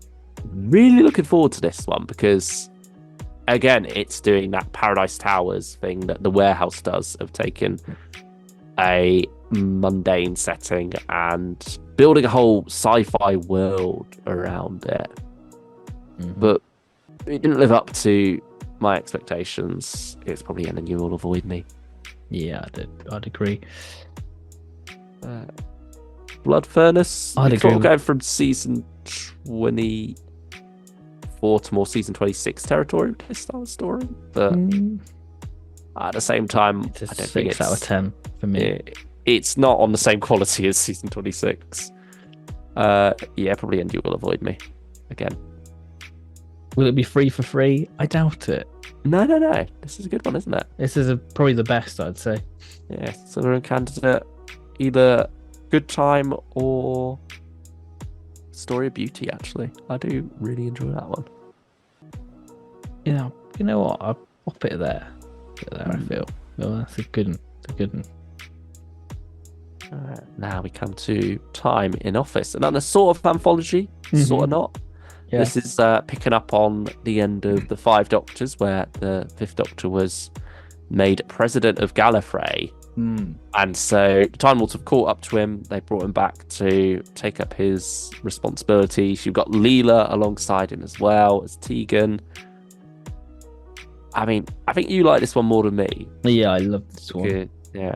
I mean, when you look at the cover, you're expecting something grand, but actually it's more of a comedy. Yeah, it's Doctor Who does the thick of it and sort of West Wing. Yeah. Probably Story of Beauty, I think you're probably going to go for, and I won't stop you. Yeah, I think it's up there. It's really good. Behemoth. I listened to part 1, couldn't get any further. I want to say it's hell. I just want to say it's bad. I don't like it. The middle is not the middle tier. This is quite a strong one. I think this is the best of that trilogy. Yeah, I'd agree. Either Memories of a Good Time or Story of Beauty. I'd put it Story of Beauty. So I think it's really great concept by Chris Chapman. Yeah, it's this society where people spend their first 35 years just living life, having fun, going to the club and such. No work, no responsibility or anything. And then for the next 35 years of their life until they're 70, they've got to pay it back to society by working in an office for the rest of their days until their 70th birthday, where they're sent off to die? Question mark. It's certainly an interesting way of looking at a different model of society. But yeah, obviously, again, it's a quite inhumane approach to living life. And so, Sixth Doctor, Constance, and Flip quite rightly put a stop to it. Static now. Overrated. It was very much hyped up on Big Finish's part as the new Chimes of Midnight. So it already had quite high expectations there. They sort of set themselves up for failure with this one. I think it has its moments, but it sort of does a Stones of Blood where the second half becomes a bit more technobabbly and loses itself quite a bit there. I think it's very creepy in the first half though. I like a lot of what's going for there, but can't quite keep it up, so probably middle.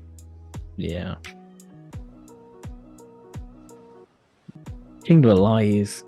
Oh, this was a tough one to get. It's a tough pill to swallow. I did 2 episodes, couldn't get any further. I came back to it about 9 months later, got through 3 episodes. Again, couldn't get any further. And then finally got to part 4, probably about another 3 months after the hat. It was a struggle. I did not like this one. Avoid. The Daylight Robbery, I think. Oh, yeah, go on. Ghost Walk, it's up there. It's brilliant. It very top. I need a story of beauty or Sirens of Quality, because it is a very strong one. For very Davo, structure as well. Gotta put it up there. Great story. Again, surprise entry, Serpent in the Silver Mask. Probably story of quality. It's really good. I think it's a strong one. Really good. Yeah, even when Davison has a miss, he'll come along with 2 bangers. So it balances it out. He's not lost his crown. No. Heliax Rift, kind of take it or leave it, I would say. Yeah, I'm not big. Probably middle. Yeah. But it's sort of part of a multi-Doctor trilogy, so it doesn't count. Fifth Doctor losing his crown. No. I mean, this was a weird year. Yeah, 2018 was. Yeah, because you had the switch in the logo halfway through, not just the year, but also halfway through a trilogy. And also, sort of, the trilogy format's a bit broken up here. Yeah. Because you got 4 Fifth Doctor stories back to back. You got a trilogy and then a one-off one. But it's all like a start of a trilogy, but that trilogy doesn't continue until July with After Sight. And then it's like this unit Daniel Hopkins trilogy, which then again doesn't continue until Warlock's Cross, where it concludes. Yeah, and then you got Muse of Fire randomly thrown in there. The same thing. Hunting Ground, sort of part of a Sixth Doctor solo trilogy with Iron Bright and Lure of the Nomad here. Yeah. You'd imagine, but for some reason that's off on its own, and Hour of the Cybermen sort of comes in to fill its place as part of this solo Sixth Doctor trilogy, but also it's part of this trilogy. You can see why it gets a bit weird. Muddled. Yeah. It's fine to listen to, though. But it just feels a bit of a bizarre choice in order, I suppose. But at the same time, I don't mind mixing up a bit. Yeah. Yeah. But Lord of the Nomad, shocking cover. Horrible cover. Banger of a story, though. I'd probably say story beauty. Yeah. Yeah. Ends the sidebar on a high, I'd say. Yeah. Now, Iron Bright, another Chris Chapman story. I wasn't too keen on it, particularly second half, but I've not been let down by Chris Chapman elsewhere for the most part. So I'm inclined to believe that on re-listen, I would enjoy it more like you have. I'd want to put it there. Go for it. I think it's good. It's sort of everything you want. It's Unquiet Dead meets hard sci-fi. It's brilliant. The return of the 80s Cybermen now in Hour of the Cybermen. The summer blockbuster. Yeah, released in July during a heat wave. It's a story about the Cybermen using our reliance on water against us. They're causing a drought, and so the human race is, well, Great Britain at least is beginning to die of thirst. Really, water is becoming scarce. There are people smuggling it around. Unit has basically got to find a solution, and some help comes in the form of a man in a multicolored coat. It's probably a story of beauty. See, I'd be tempted to put it in top. I feel like it's very good, but it's not quite there. Okay. Like, looking at the other stories there, I think a lot of them really have something strong to say. Okay. And they really, they go above and beyond. I feel like this goes very far. It's a lot of fun, but I don't think it's quite on that level. Okay. I think it's close to it, but not quite. Red Planets, I think it's a very interesting take on an alternative history. I think it's the best of the bunch for me. Yeah. Ooh, I don't know. But as I said, I feel like its main flaw comes down to a decision it makes in its final part, where basically it's a story of two different tales. You've got the Seventh Doctor and Mel's storyline and Ace's storyline, and they're connected, but you don't quite realise why until towards the very end, where the Seventh Doctor and Ace work out what's going on. They get a message to Ace. Seventh Doctor and Mel work out what's going on, get a message to Ace saying what's going on, what she's got to do.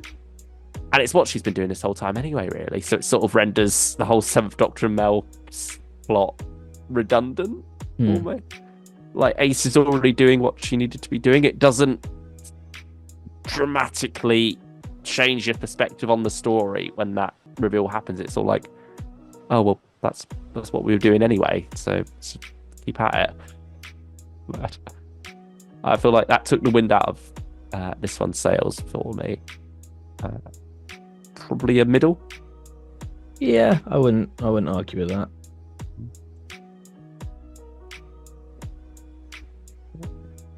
And The Dispossessed, again, doing the season 24 thing of taking a setting, making it more sci-fi.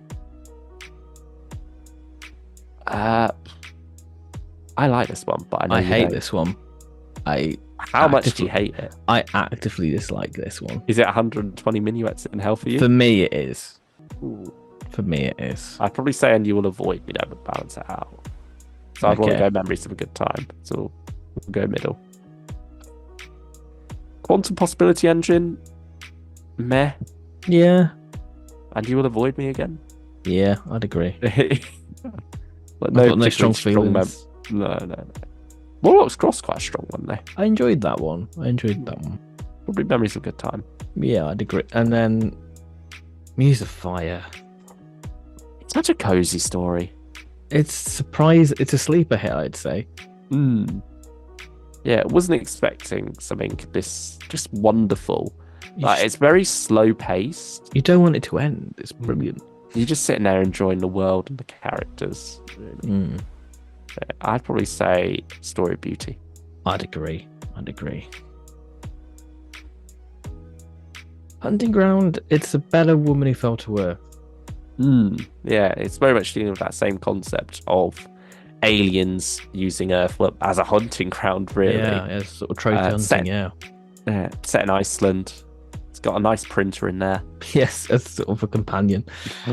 Yeah, probably Memories of a Good Time. Yeah, I think it's solid. I wasn't expecting much from it, but pleasantly surprised. Yeah. Devils in the Mist. The beginning of this Chameleon trilogy, so that's quadrilogy, picking up on the end of the King's Demons from TV. and it's all explaining why Chameleon wasn't around so much, why he's just completely forgotten about come 5 Doctors. Chameleon is played by John Coleshaw, who seems to be their go-to when they're recasting, because he's done quite a few such roles for them. But he's wonderful as Chameleon. Really good. This is probably the weakest of the trilogy, though. Actually, not probably, definitely.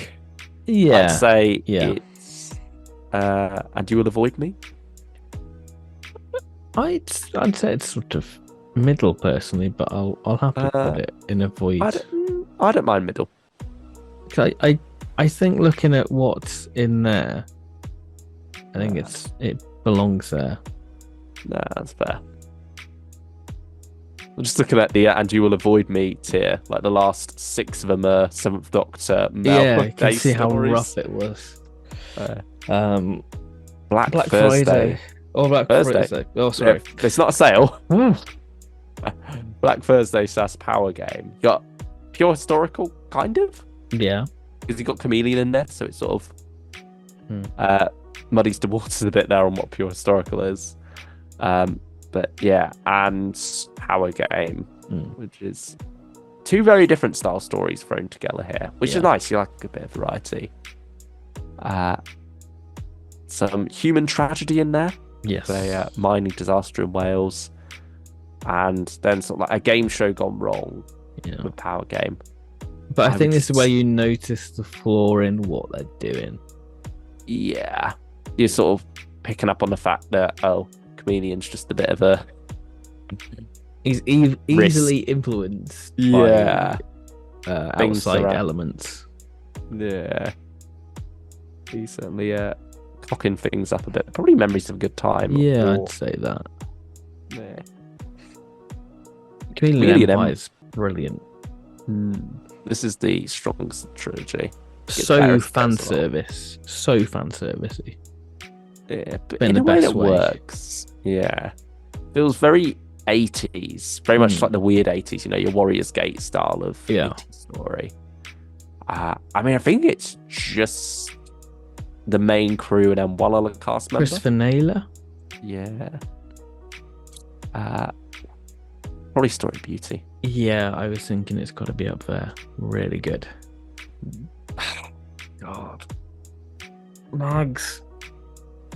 Yeah, so my monthly range subscription ran out.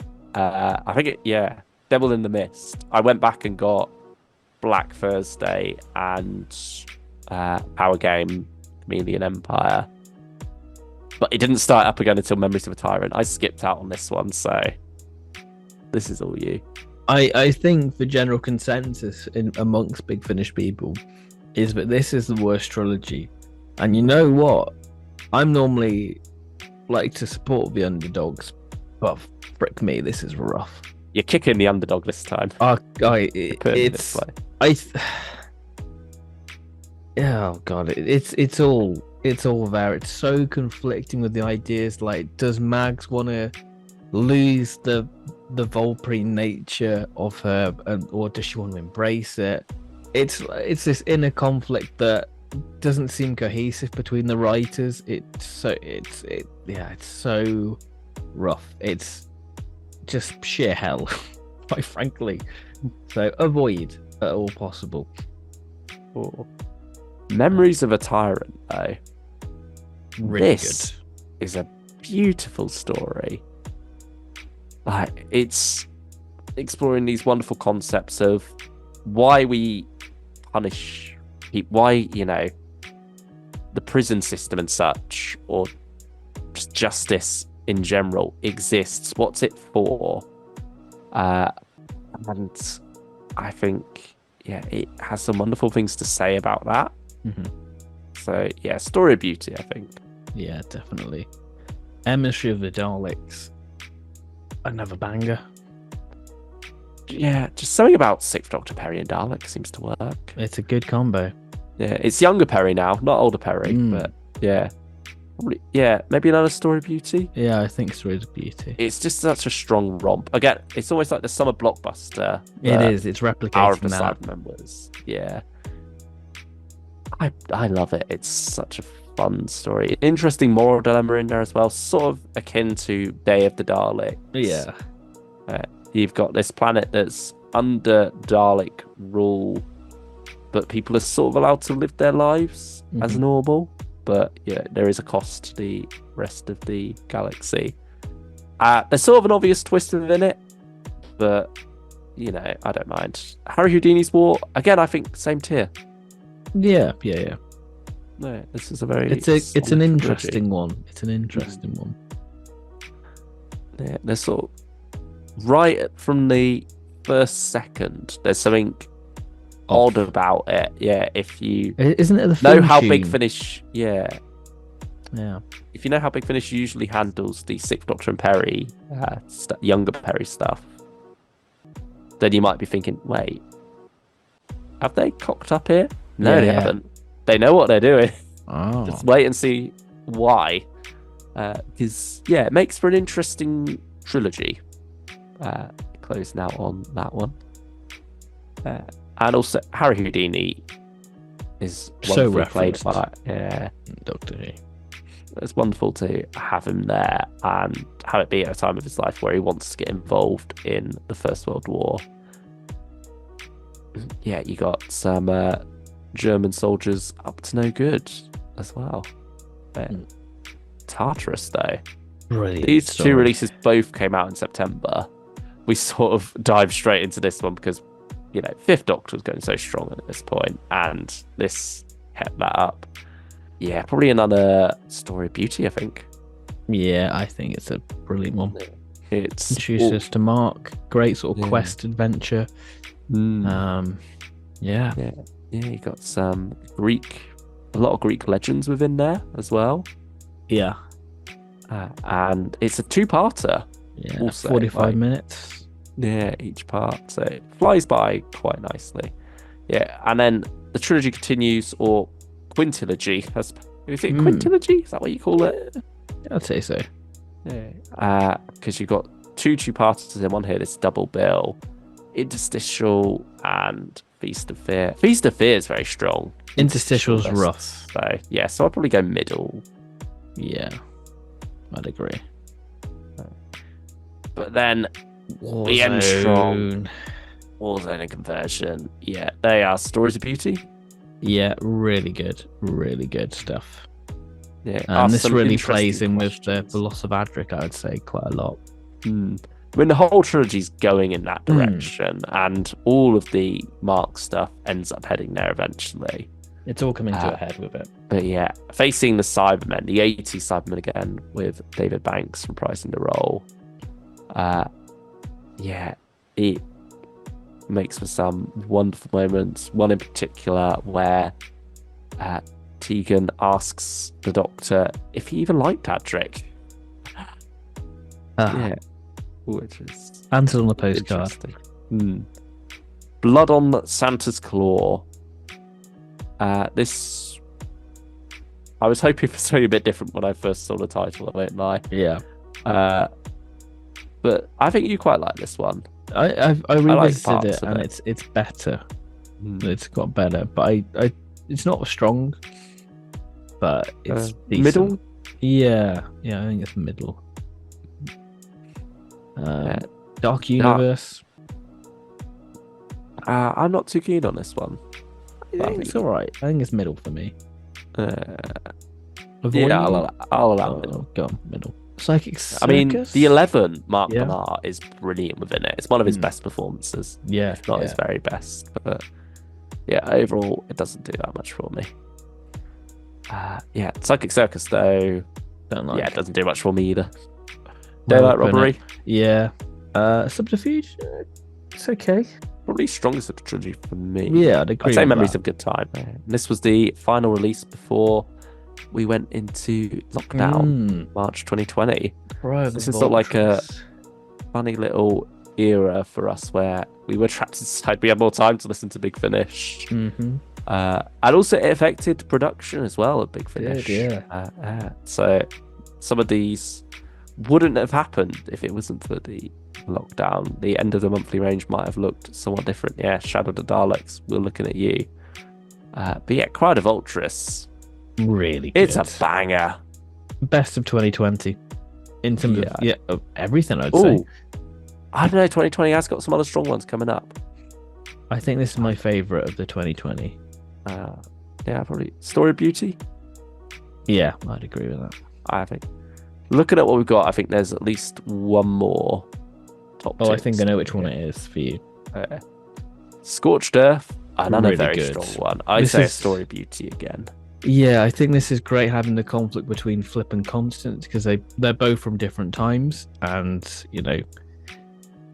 this is Constance's future, where this is Flip's got all the hindsight of the events, so she understands the true horrors. So it's a great Flip conflict. A bit more removed from it, isn't she? Whereas Constance, it's still very raw for her.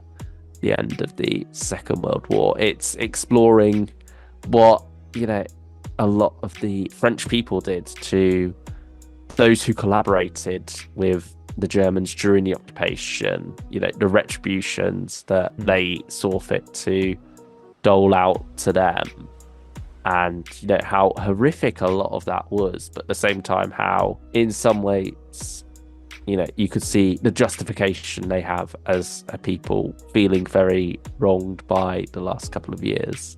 I think it's wonderful how that takes Constance and Flip and puts them at odds there.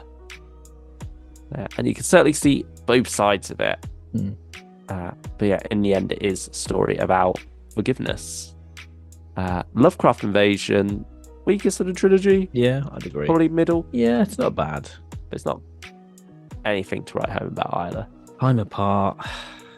I mean, Fifth Doctor was on a roll, but this one is quite part of that. I probably maybe middle, maybe A New Avoid Me. Because I feel like Ghost Station's a good one. Yeah, but I'd want to say. Dancing Plague. It's only 20 or so minutes, but it is a rough 20 or so minutes. It feels like an hour. Fin Time and Madquake. Really good. Yeah.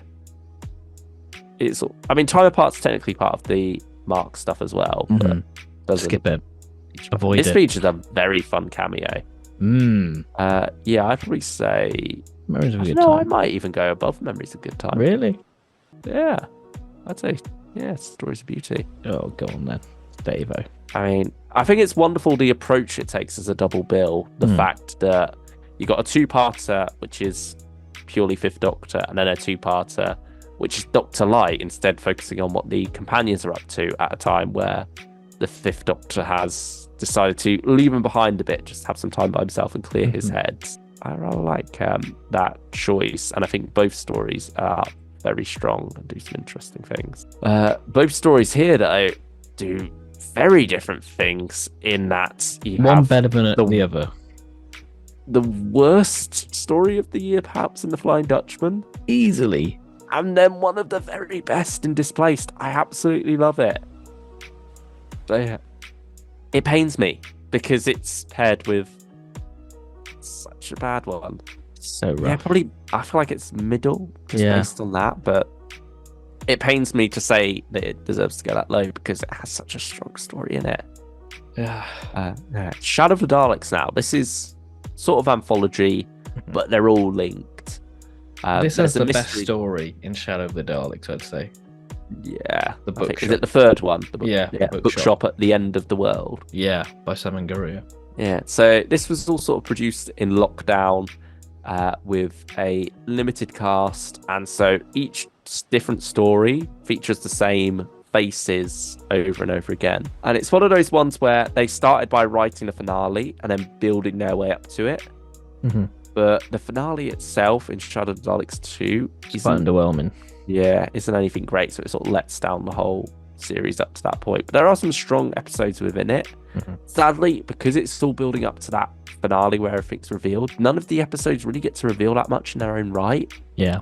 Because there wasn't much of a plan on what to build up to this. It was simply, right, this is your end point. Build some things that set up this mystery that's going to get paid off here. I think Shadow of the Daleks 1 probably Memories of a Good Time, and then Shadow of the Daleks 2 middle tier. Yeah, I'd agree with that. Flight of the Pimpernel, you love.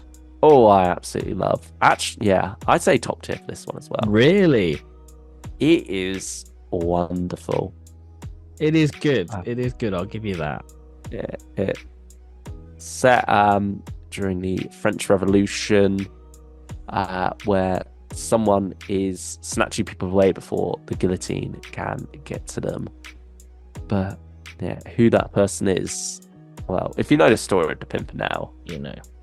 Yeah, but maybe you don't know because it has some interesting twists and turns throughout it as to exactly why this supposedly fictional character has appeared in real life as part of history. And yeah, again, sort of similar to Memories of a Tyrant, it's dealing with those questions of justice and forgiveness again as well. But yeah, Grey Man on the Mountain. Such a cozy listen. Very Christmassy. It's just a shame about part 4 because it very strong on the build up. You've got John Coleshaws' Brigadier in there as well. But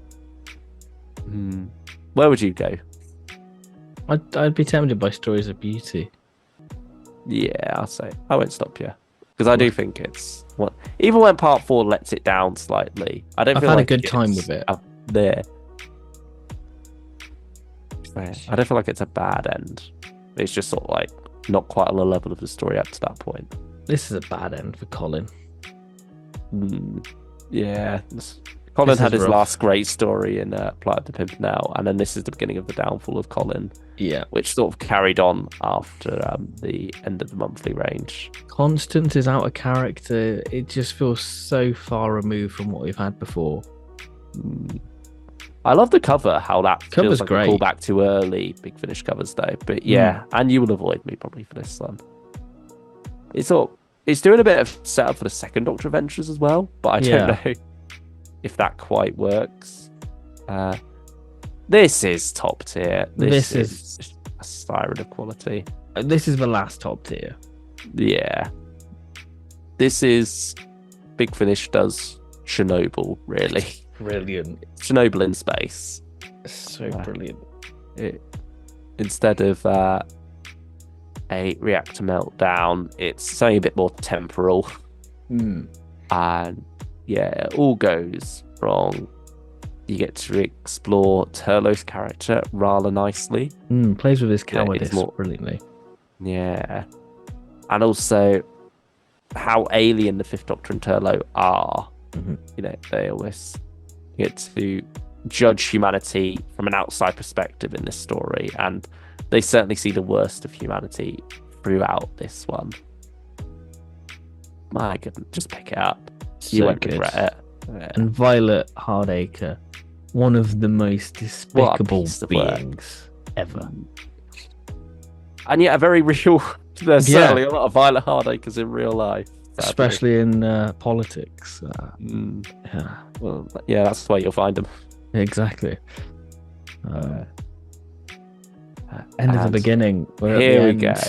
This is a callback to Sirens of Time, isn't it? In that it's sort of an anthology where you've got the 5th, 6th, and 8th Doctors having an episode to themselves, and then they all come together for the finale. It sort of wraps up the cliffhangers of each of their own individual episodes.